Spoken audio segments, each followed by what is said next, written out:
Motion practice. These are some very basic motions you might want to consider. If you have not done any criminal work before, you really need to find a local attorney that has.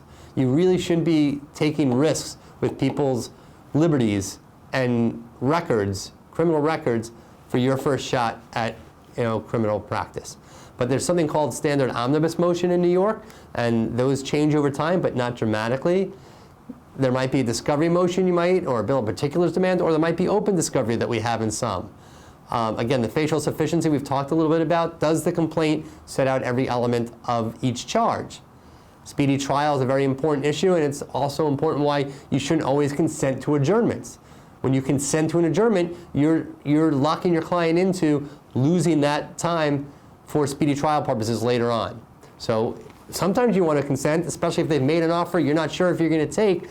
I'll consent then and ask them to keep the offer open if I consent so that it doesn't harm them. Are there constitutional issues to write on? It's the rare criminal court judge that has the time and the desire to really get into constitutional issues, but they're out there, and if you think you got one, go for it. How to negotiate a disposition.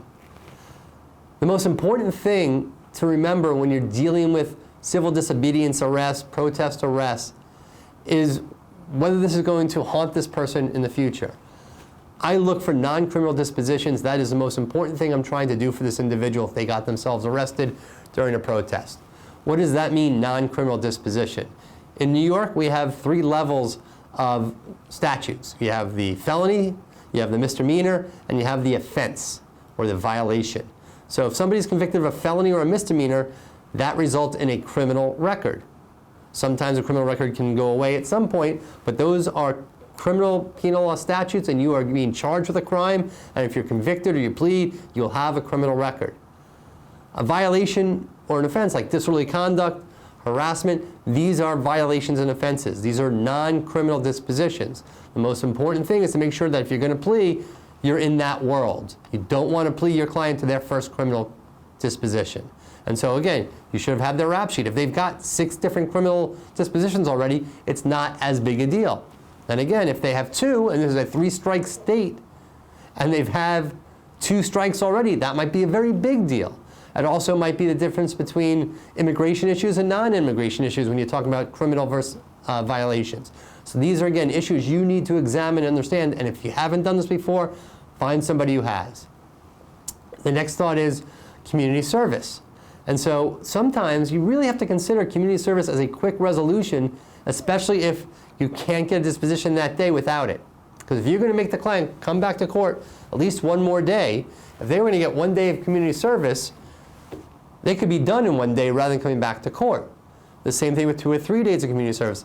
Certain people who are participating in civil disobedience, they know there's a penalty, and they're not going to be opposed to community service. So it's something to talk about. I don't want to go to trial because we have a good disposition, but someone's unwilling to do community service, because that trial is going to take more days than the community service.